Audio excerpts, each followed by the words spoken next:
السلام علیکم ورحمۃ اللہ وبرکاتہ۔ لا الہ الا اللہ وحدہ والصلاة والسلام علی من لا نبی بعدہ۔ اللہم صل علی محمد کما تحب وترضی لہ۔ میرے بھائیوں اور میری اسلامی مائیں اور بہنیں، میرے بھائیوں، دعائے کعب بن احبار، ٹھیک ہے، اس کا دوسرا پارٹ لے کر حاضر ہوا ہوں میرے بھائیوں۔ پہلے پارٹ کے اندر میں نے دعا بھی لاسٹ کے اندر ایڈٹ کر دی ہے۔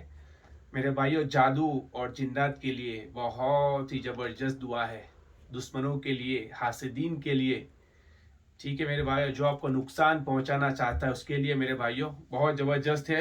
انشاءاللہ صبح 3 مرتبہ اور جو ہے شام 3 مرتبہ پڑھنے کی عادت ڈالیں۔ اگر زیادہ پڑھو گے میرے بھائیوں تو اس کے اندر تو پوری کائنات ہے میرے بھائیوں، اور اس دعا کے خادم ہیں، وہ انشاءاللہ آپ کی حفاظت کریں گے، آپ کی مدد کریں گے میرے بھائیوں، آپ کے دشمنوں کے سامنے آ کر، جادو جنات کے سامنے آ کر انشاءاللہ کھڑے ہو جائیں گے۔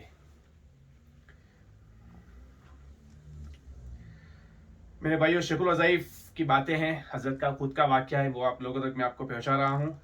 شیخ الوظائف فرماتے اپنا ایک واقعہ، ایک تعلیمی ادارہ تھا بہت بڑا، وہاں سے کچھ لوگ آئے، کہا ہماری چارپائیاں الٹ دیتے ہیں، کھانے الٹ دیتے ہیں، ہر چیز کو ختم کر دیتے ہیں، بہت نقصان پہنچاتے ہیں، ہمارے اسٹوڈنٹ طلبہ کو مارتے ہیں، ہر چیز سے اذیتیں، بس اذیتیں پہنچاتے ہیں۔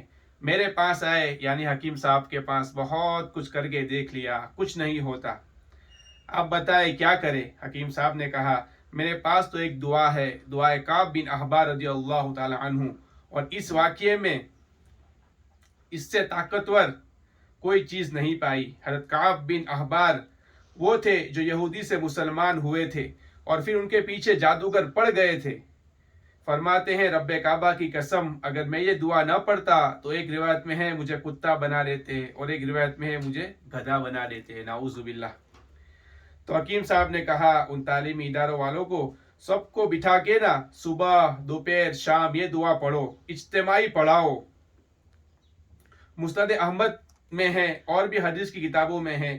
حکیم صاحب نے کہا بس یہ پڑھنا شروع کر دو۔ جو انہوں نے پڑھنا شروع کیا، آ کے کانوں میں کہتے ہیں کیا کر لیا ہمارا، یعنی وہ جنات جو تعلیمی ادارے میں تھے، مدرسے کے اندر، وہ وہاں جو لوگ رہتے تھے ان کے کانوں میں آ کے کہتے تھے ہمارا کیا کر لیا، تمہیں بھی دیکھ لیں گے، اور جو لاہور والا ہے یعنی حکیم صاحب کو بڑی بڑی گالی دیتے اس کو بھی دیکھ لیں گے، ایسا کہتے ہیں۔ حکیم صاحب نے کہا اصل میں تمہارا یقین کمزور کرنے کے لیے کہہ رہے ہیں تاکہ عمل چھوڑ دو۔ حکیم صاحب نے کہا پکے رہو، اور پڑھنا شروع کیا، انہوں نے اور ستانا شروع کیا۔ حکیم صاحب نے کہا، حکیم صاحب کو کہنے لگے کہ یہ تو اور ستانے لگے۔ حکیم صاحب نے کہا گلا دبائے، آنکھیں بھی باہر نہ آئے، اور پڑھو۔ کچھ دنوں کے بعد مجھے آ کر کہا، کہنے لگے صلح کر لیتے ہیں، کہنے لگے وہ جنات کہ صلح کر لیتے۔ حکیم صاحب نے کہا کام بن گیا، ہار گئے، اب اور پڑھو، صلح نہ کرنا، اور پڑھو۔ اس دعا کو بڑی طاقتور دعا ہے، بڑی زبردست دعا ہے۔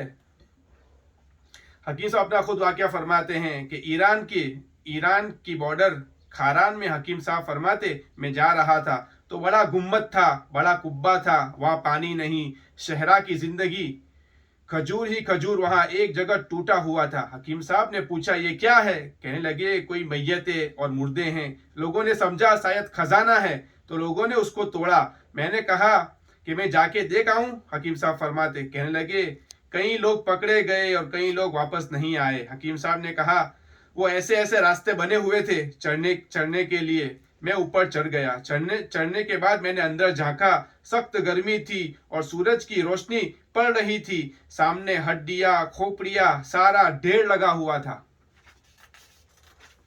میں اندر اتر گیا، اندر اندھیرا تھا، مجھے ہاتھوں سے ہڈیاں محسوس ہوتی تھی کہ یہ کھوپڑی ہے، یہ ہاتھ کی ہڈی ہے۔ بہت دیر تک اندر رہا۔ اس بندے نے سوچا جو باہر تھے کہ شاید بندہ گیا، واپس نہیں آیا، اللہ کے فضل سے واپس آ گیا۔ تو باہر والے حیرت انگیز طور پر دیکھنے لگے کہ واپس آ گئے۔ حکیم صاحب نے کہا ہاں واپس آ گیا۔ حکیم صاحب فرماتے میں نے رات کو خواب دیکھا، کسی کہنے والے نے کہا اگر تو اس دعا کا عامل نہ ہوتا تو واپس نہ آتا۔